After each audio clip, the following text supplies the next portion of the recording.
ئێمە میوانداری دکتۆر ئەشرەف تەهامان کردووە کە شارەزای ئابووریەوە ڕاوێژکاری ئابووری لە پەرلەمانی کوردستان. دکتۆر بفەرموویتە ئێرە و سڵاو لێ بێم کاتت باش. دکتۆر باسی ئەوم کرد کە پرۆژە یاساکە چۆنە، بەڵام ئێستا شتێکی دیکە هەیە کە زیادی کردووەویش دابەزینی نرخی نەوت بوو، چونکە عێراق بیری لەوە نەکردوێتەوە، ئابیری لەوە نەکردوێتەوە کە ئەگەر ئەم نەوتە دابەزی ئەویش لە 180 بە پێی پرۆژە یاساکە پشتی بەنەوت بەستووە، ئەو کاتە کورتێنانەکەی چی بەسەردێت؟ زۆر سپاس بۆ ئەو دەرفەتە.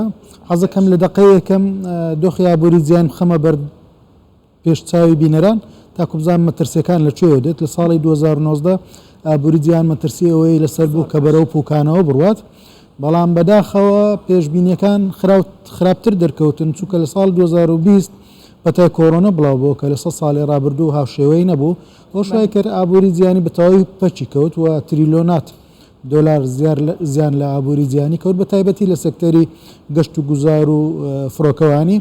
ئەوەش وڵاتانی جیهانی ناچار کرد کە بڕپارەی زۆر بخەنە ناو بازار و بەمبەستی هاوکاریکردنی کەرتی تایبەت و هاوڵاتیان کە وڵاتی یەکگرتووەکانی ئەمریکا زیاتر لە 2 تریلیۆنی وەکو هاوکاری خستە بازار و یەکێتی ئەوروپاش 760 میلیارد دلار. ئەوەی کرد کە لە دوای سوکبوونی ڕێکارەکانی کۆرۆنا هەڵاوسانی جیهانی بە ئاسانی دەرکەوت بۆ قەیرانشتر لە بەردەم ئابووری جیهانی. هێشتان ئابووری گەشەی بخۆیەوە نەدیت بوو، هێشتان ئەو چێشانە چارسەر نەبوو قەیرانشتری بەسەردات کە شەڕی ئۆکرانیا و رووسیا بوو. ئەو شوای کرد دووبارە وڵاتانی ئەوروپا ناچار بن گەمارۆ بخەنە سەر سوتەمانی بە تایبەتی نەوت و غازی رووسی، ئەوەش قەیرانشتر بوو.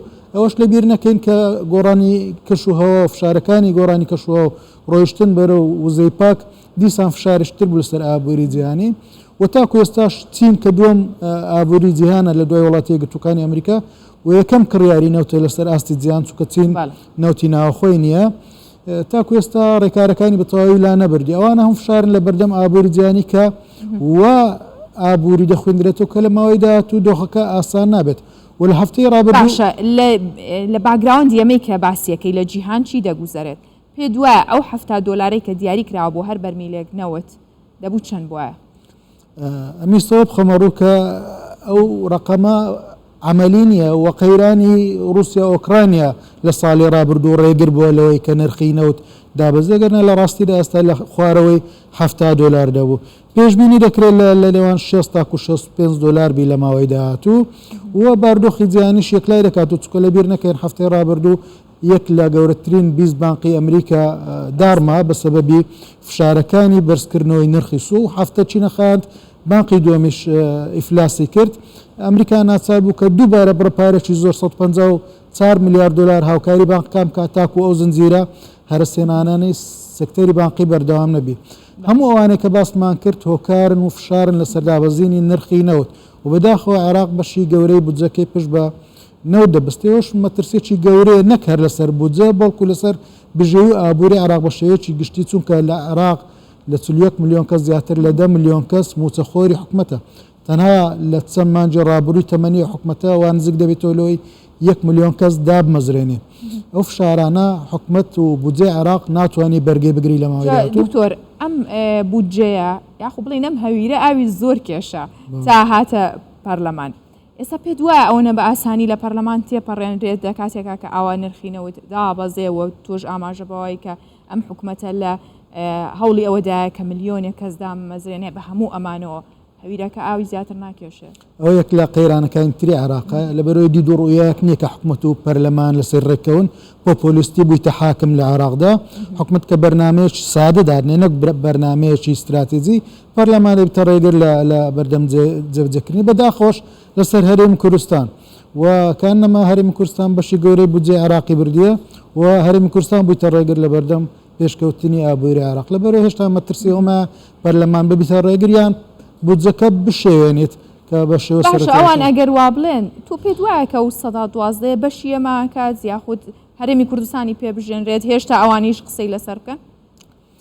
بەداخۆ 112.67 کە دیاری کرا ڕنگدانەوەی حەقی ژمارە دانیشتوانی هەرێمی کوردستانیە و سەرژمێری نەکرا. دواتر ئەو 112.67 خوارێمی کوردستان بە تەواوی وەری ناگرێت چونکە بودجەی سیادی یەکەم جار زیاد دەکرێتەوە ڕەنگە لە ڕاستەقینەدا لە خوار سەدادا هەرێمی کوردستان وەردەگری وە ساڵین ڕابردوش بە هەمان شێوە وا بوو. ئێستا لە ساڵ 2014 هەرێمی کوردستان بەشە بودجێ خۆی لە عێراق وەرنەگرتێ بوویتەوە کاری کەڵەکە بوون هەندێک پابەندی دارایی و قەرز لەسەر هەرێمی کوردستان کە پێویست بوو حکومەتی عێراقی قەرەبووی هەرێمی کوردستان بکاتەوە و سێکتەری نەوتی ئەگەر لە هەرێمی کوردستان گەشە بکات لە بەرژەوەندی عێراقا چونکە هەموو ئەو بەرهەمانەی دروست دەبی لە کۆتاییدا دەستەوە خەزێنەی حکومەتی عێراقی ئێستا لە بودجەی 3 ساڵی داهاتوو 400,000 بەرمیل نەوتی عێراق دەستەوە خەزێنەی گشتی کە لە بەرژەوەندی عێراق و عێراق $1 لەو ژێرخانە خەرج نەکردیە لە جیاتی پاداش بکرین سزا دەدرین کە هەرێمی کوردستان ڕۆلی ئەرێنی دەبێت لە زیادکردنی داهات و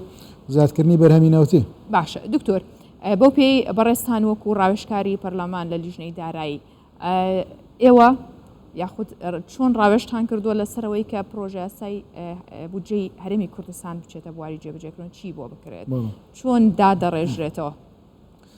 لە ساڵی ڕابردوو حکومەتی هەرێمی کوردستان ڕەشنووسی پرۆژە یاسای بودجەی هەرێمی کوردستانی ئامادە کرد بوو بەڵام لەبەرەوەی حکومەتی عێراقی پابەند نەبوو بەناردنی ئەو بەشە بودجەی هەرێمی کوردستان کە دیاریکرا بۆ ڕێگر لەوەی حکومەتی هەرێمی کوردستان بتوانێت ڕەوانەی پەرلەمانی بکە. ئێستاش لە چەند مانجێ ڕابردوو سەرۆکی حکومەت وەزارەتی دارایی وەزارەت پلاندانانی ڕاستپاردیەکە پرۆژە یاسای بودجەی هەرێمی کوردستان ئامادە بکەن.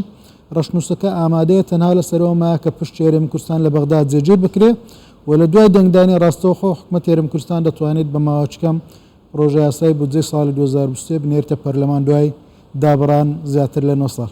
باشە دکتۆر بە کورتی بەس ئەوەنەمان پێ بڵێ گەشتبینی لەوەی کە ئەم پرۆژە یاسایی کە لە عێراقا بچێتە بواری جێبەجێکردنەوە یان نیوە بە نیوە ڕێکی بخات و لە وەکو ساڵان بۆ نیو ساڵ بڕوات؟